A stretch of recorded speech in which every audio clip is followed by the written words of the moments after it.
Bismillahirrahmanirrahim. Ndugu zangu, nawakaribisha katika vipindi vyetu ambavyo vinakujia kila baada ya wiki.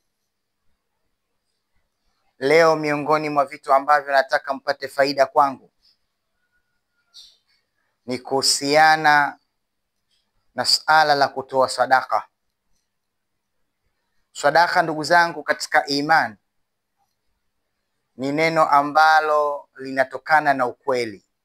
As-sadaqatu min as-sidqi. Neno sadaka linachomoka katika engo ya ukweli. Kwa maana mtu yoyote yule ambaye anatoa sadaka anamthibitishia Allah tabaraka wa taala kwa ule utoaji wake wa sadaka kuna kitu fulani anahitajia kwa Allah tabaraka wa taala. Utakuta, tuchukue mfano wa mwanafunzi ambaye amekwenda kusoma kwa mwalimu wa madrasa.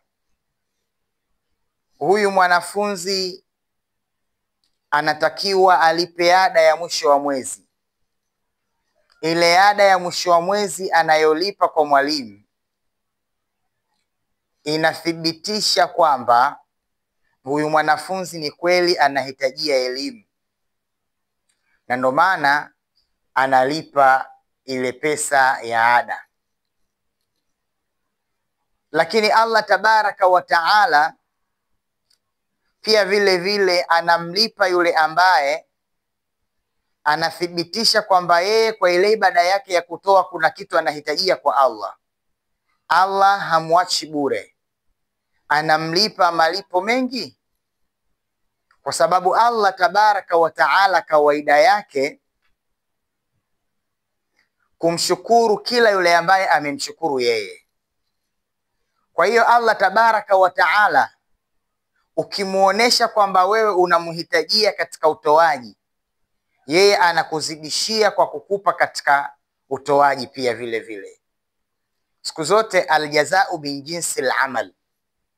Sasa Allah tabaraka wa taala ametoa mifano mingi ya kuonesha kwamba yoyote atakayejitolea katika njia ya kheri analipwa, na ulipwaji ambao analipwa ni ziada nyingi sana.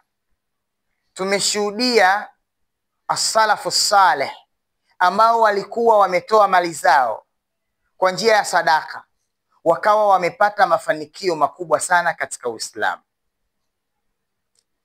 Ukimchukua Sayyidina Uthman, ametoa kisima wakfu mpaka leo kinatumika, lakini ukiangalia alikuwa ni sahaba ambaye ameshabashiriwa pepo, kwa sababu yeye ni katika wale masahaba 10 ambao wamebashiriwa pepo. Lakini hakutosheka na hilo, akawa anatasaddaq. Ametoa kile kisima, sadaqatun jariya, sadaka ambayo inaendelea mpaka leo, thawabu zinamuendea. Bwana Mtume Muhammadin sallallahu alayhi wasallam aliongea maneno ambayo yale maneno yalikuwa yanabainisha umuhimu wa kutoa sadaka. Akasema, mwanadamu akifa katika ulimwengu, amali zake zote zinakatika isipokuwa mambo matatu. Jambo la kwanza akasema sadaka inayoendelea. Jambo la pili akaitaja ilmu, ambayo ilmu hiyo hupatwa manufaa kwa yule ambaye atakayefundisha, au mtoto mwema ambaye akakaa kamuombea dua mzazi wake. Idha mata ibnu adama in qata'a amaluhu illa min thalathi, sadaqatun jariya au ilmun yuntafa'u bihi au waladun salihun yad'u la. Watu wakaenda mbali katika kufasiri hii hadithi. Wengine wakasema sadaqatun jariya au ilmin yuntafa'u bihi au waladun salihun yad'u la, mambo haya matatu ndo yale mambo yaliyoelezwa kwamba mwanadamu katika maisha yake anatakiwa atengeneze kitu kinachoitwa nini? Kinachoitwa kisa, ambavyo mtu unatengeneza kisa katika kitu ambacho kina alaka na nini? Na sadaqatun jaria.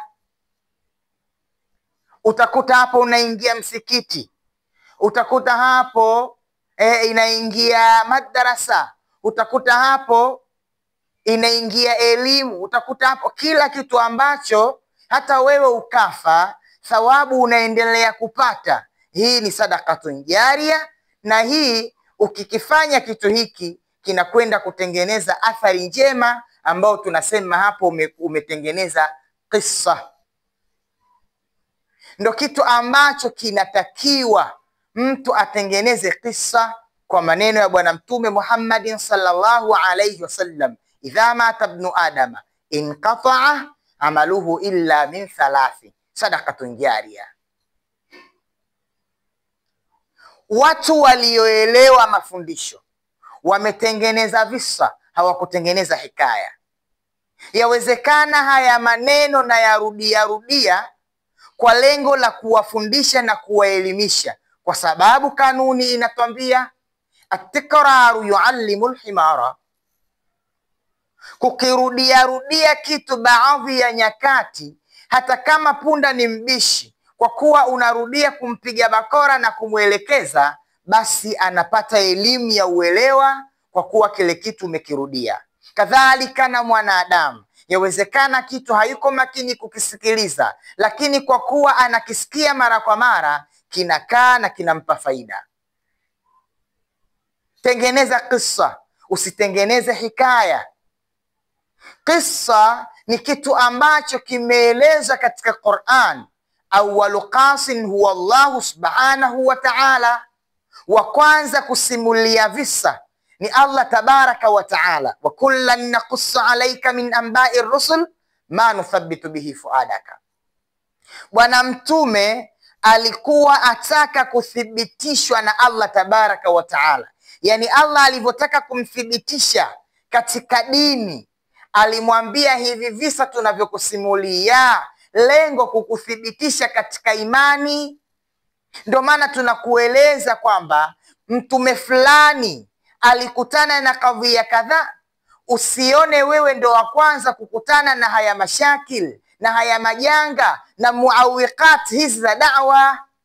Kwa hiyo kifua chako kipate imani, kipate kukomaa. Wa kullan naqussu alayka min anba'i rusul ma nuthabbitu bihi fuadak.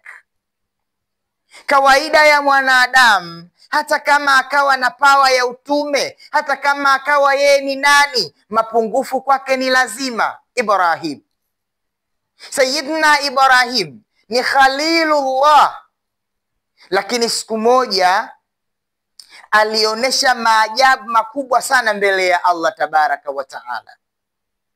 Anamwambia Allah, Rabbi arini kaifa tuhyi al-mauta, ewe Mola nioneshe vipi wahuisha watu waliokufa. Allah anashangaa, hakutegemea Ibrahim kwa imani yake kuuliza swali kama lile. Anauliza Allah, awalam tu'min, haukuamini Ibrahim? Anasema bala. Liyatma'inna qalbi, ili moyo wangu upate kufanyeje? Kuturia. Wa kullan naqussu alayka min anba'i rusul ma nuthabbitu bihi fuada. No maana mtume na yeye alithibitishwa kwa kusimuliwa hikaya mbalimbali, ili asije akawa kama Ibrahim. Kwa hiyo ndugu zangu katika imani, utoaji wa sadaka ni kitu muhimu, kwa sababu ni kitu ambacho kinathibitisha kwamba wewe ni kweli unataka kitu fulani kwa Allah tabaraka wa taala. As-sadaqa tutfi'ul khati'ah. Sadaka kazi yake kuzima makosa. Ni kitu muhimu sana katika maisha yetu ndugu zangu katika imani. Fuatilia vipindi vyetu, usisahau kusubscribe katika channel zetu. Allah tabaraka wa taala atakulipa kheri, kwa sababu utakuwa umechangia katika mambo ya dini ndugu yangu katika imani. Wabillahi tawfiq wa hadha, assalamu alaikum wa rahmatullahi wa barakatuh.